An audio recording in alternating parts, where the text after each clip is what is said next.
former Attorney General Ashcroft and his case was upheld by the Circuit Court in the Ninth Circuit Court. Could you talk about that case? Right. Well, Juan, it's just like the material support laws that we're challenging in the Supreme Court were a broad brush effort to go after lots of people without proving that they engaged in any criminal activity. Well, another way that the government did this after 9/11 was not by passing a new law, but by exploiting old laws for purposes they were never designed to serve. And the material witness law is such a law. It gives the government the power to lock up somebody who has not committed a crime. But it has to show that that person has relevant evidence to an ongoing criminal proceeding, and if he were served with a subpoena, which is how you usually get someone to testify, he would flee. And then you're supposed to bring that person in to testify within a relatively short period of time because he's an innocent person who's being locked up. In Mr. Al-Kid's case, the government, and many others, in fact, the government used this material witness authority not for the legitimate purpose of detaining someone who would otherwise flee and who they wanted to have testify in some kind of criminal proceeding, but rather for the illegitimate purpose of locking up someone who they were suspicious of for unspecified reasons, but as to whom they lacked any probable cause of criminal activity, which is what you usually need in order to lock somebody up. And so what they did with Mr. Al-Kid was they locked him up as a material witness and then imposed significant restrictions on where he could travel and what he could do for nearly a year, and never called him to testify in any proceeding whatsoever. It was clearly a pretextual use. And Mr. Al-Kid sued the Attorney General and those under him who were responsible for using the law in this way. And the Ninth Circuit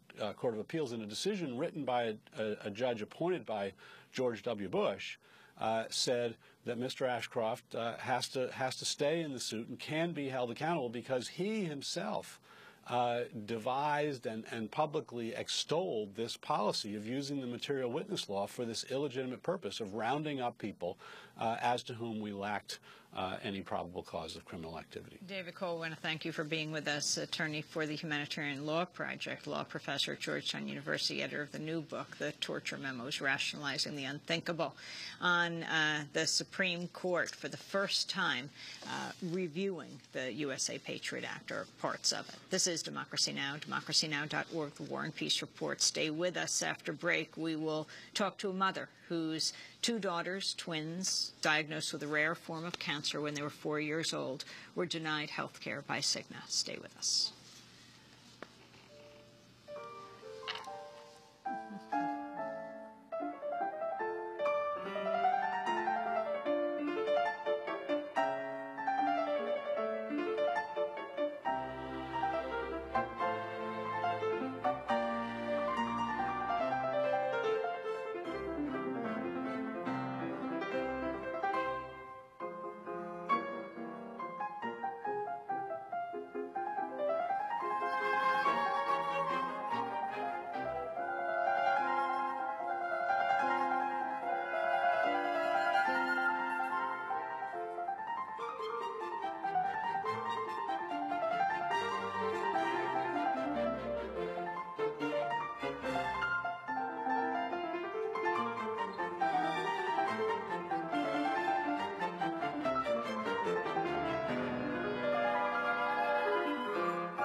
Mozart Piano Concerto Number 20 in D minor. This is Democracy Now!, democracynow.org, the War and Peace Report. We're broadcasting on close to 800 stations, on Pacifica and NPR stations, on low-power FM college and community radio stations, on public access TV and PBS TV stations, and both TV satellite networks, on Dish Network, channel 9415 Free Speech TV, 9410 Link TV, and on DirecTV, channel 375. And we're video and audio podcasting at democracynow.org. Our headlines are also available in Spanish for any radio station to take, as over 200 are. You can go to our website for transcripts of every broadcast from top to bottom, for headlines in Spanish and in English. And the best way to get word out about Democracy Now! On television, on radio, on the internet, is to tell your friends, is to push out the information, to send it, to email it, to follow us on Twitter at democracynow.org. We depend on you. This is public media. I'm Amy Goodman with Juan Gonzalez.